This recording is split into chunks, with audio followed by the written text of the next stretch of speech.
Hello learners, welcome to my channel combine CS the extra step. आज की इस video series में मैंने फिर से कंप्यूटर आर्किटेक्चर का एक क्वेश्चन लेकर आई हूँ जो दिसंबर 2019 में आया था। आई होप कि आपको वो समझ में आएगा कि उस क्वेश्चन को अटैम्प्ट करने का क्या अप्रोच हमें फॉलो करना था।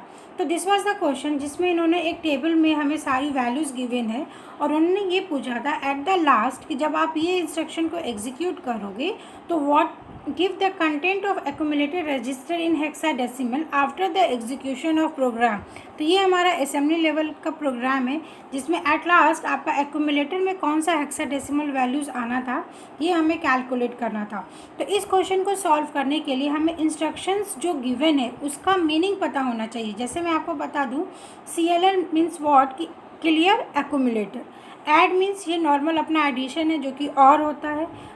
BUN मीन्स ब्रांच अनकंडेंशली, ब्रांच अनकंडेंशली क्या करेगा, जो प्रीवियस वैल्यू एक्यूमुलेटर में है वो सेम उसको रिपीट करेगा। हॉल्ट मीन्स कि प्रोग्राम आपका कुछ विद इन सेकेंड्स के लिए हॉल्ट होगा।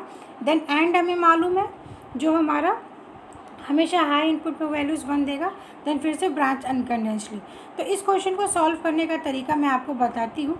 हमें क्या करना था, पहला उन्होंने इंस्ट्रक्शन बोला कि क्लियर एक्यूमुलेटर। तो एक्यूमुलेटर पे समझिए कि बफर में कोई प्रीवियस वैल्यू स्टोर होगा, तो हमने सबसे पहले अपने एक्यूमुलेटर को क्लियर किया। इट मीन्स कि हमने सेट कर दिया 0 और मैंने यहाँ पे 4 टाइम्स 0 इसलिए लिखा है क्योंकि आंसर आपको हेक्साडेसिमल में फाइंड आउट करना था, इसलिए मैंने यहाँ पे 4 zeros लिखा है। आप अगर सिंगल ज़ीरो भी लिखेंगे तो भी वो चलेगा, कोई प्रॉब्लम नहीं होगा। और एक्यूमुलेटर में वैल्यू क्या आ जाएगा, सॉरी पीसी में क्या आ जाएगी, पीसी में हमारा नेक्स्ट वैल्यू, तो नेक्स्ट वैल्यू क्या है 011। तो इस तरीके से हमारा पहला स्टेटमेंट एग्जीक्यूट हुआ। सेकेंड स्टेटमेंट था कि 011 पे आप ऐड करो 016। तो 016 पे हमें वैल्यूज़ गिवन है C1A5। आपको मैं दिखा देती हूँ 016 पे कौन सी वैल्यू है, C1A5। तो यहाँ पे हमें क्या करना था कि एक्यूमुलेटर में जो भी वैल्यूज़ है उसमें C15 को ऐड करना था। तो आप ये बताओ, एक्यूमुलेटर में 0 है, 0 में अगर आप कोई वैल्यूज़ ऐड करोगे तो क्या वैल्यू आएगी, हमें पता है 0 plus anything equals to that particular value. अगर यहाँ पे A है तो यहाँ पे भी क्या आ जाएगा A। तो हेंस यहाँ पे वो लास्ट वाली वैल्यूज़ ही रिपीट हो जाएगी, ठीक है। उसके बाद नेक्स्ट इंस्ट्रक्शन था यहाँ पे कि आपको 012 पे ब्रांच अनकंडेंशली करना है 014। मतलब कि यहाँ पे प्रीवियस वैल्यूज़ रिपीट हो जाएगी, क्योंकि मैंने अभी बताया आपको अगर ब्रांच अनकंडेंशली है तो हम प्रीवियस वैल्यूज़ को रिपीट करेंगे।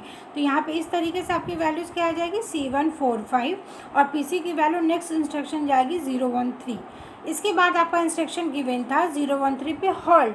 हॉल्ट का मतलब कि हमें रुकना है, हमें कुछ भी नहीं करना है, स्किप करना है। आप ऐसे समझो हॉल्ट का मतलब कि प्रीवियस वैल्यू को स्किप करना है। तो आप स्किप करोगे तो यहाँ पे क्या हो जाएगा, प्रीवियस वैल्यू को हमने यहाँ पे कॉपी कर लिया और 013 आपका पीसी की वैल्यूज़ तो एवरी टाइम इंक्रीमेंट होगी, तो ये हो गई 014।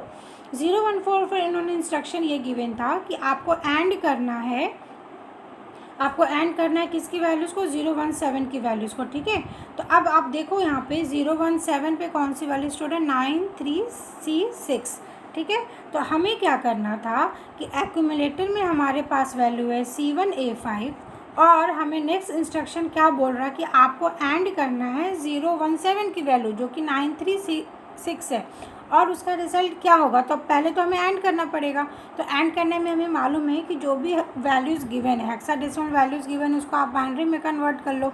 तो मैंने क्या किया, सबको 4 डिजिट तक कन्वर्ट किया और जब आप ऐड करोगे तो आपको 8184 वैल्यूज़ निकल के आएगी। तो हेंस इसका आंसर क्या हो जाएगा, 8184, ठीक है। तो यहाँ पे हमें समझ में आ गया और ये तीनों स्टेप में ये वैल्यू सेम कॉपी हो जाएगी। क्यों, क्योंकि हमने ये स्टेटमेंट भी एग्जीक्यूट किया ब्रांच अनकंडेंशली, ठीक है। ये स्टेटमेंट भी हमारा एग्जीक्यूट हो गया और इसका मतलब क्या है, मैंने अभी बताया कि प्रीवियस वैल्यू को रिपीट करना। तो अगर यहाँ पे हमारा वैल्यू 8184 आया तो इस स्टेटमेंट पे भी 8184 ही आएगा। तो इस क्वेश्चन को सॉल्व करने का ये तरीका था। आई होप कि आपको क्लियर हुआ होगा कि अगर आपने ये क्वेश्चन एग्जाम में नहीं अटैम्प्ट किया है तो आप नेक्स्ट टर्न के लिए आप दिमाग में रखिए, क्योंकि क्या था, ये क्वेश्चन देखने में बहुत लेंदी है but concept was very easy. इसमें सिर्फ आपको ऐड ही करना था, जो हम ऑलरेडी जानते हैं कि हमारा बाइनरी एडिशन क्या है और बाइनरी मल्टीप्लिकेशन क्या होता है। तो आई होप कि आपको ये वीडियो सेशन में क्लियर हुआ होगा जो भी मैंने एक्सप्लेनेशन दिया। तो अगर अभी तक आपने मेरे चैनल को सब्सक्राइब नहीं किया है तो I will request you do subscribe my channel and press the bell icon, because almost हमने NTA नेट दिसंबर 2019 के 60 to 75 क्वेश्चंस को सॉल्व किया है। तो आपको मालूम है, जैसा मैं हमेशा बताती हूँ कि किसी भी कॉम्पिटिटिव एग्जाम्स को क्लियर करने के लिए आपको प्रीवियस ईयर क्वेश्चंस को एनालिसिस करना बहुत ही इंपॉर्टेंट है। और अगर ये वीडियो सीरीज़ आपको अच्छा लग रहा हो तो do subscribe my channel and आप अपने फ्रेंड्स को भी शेयर करें। With these words stay tune. मैं और दूसरे क्वेश्चन जो रिमेनिंग है उसका सॉल्यूशंस आपको बहुत जल्द प्रोवाइड करूँगी।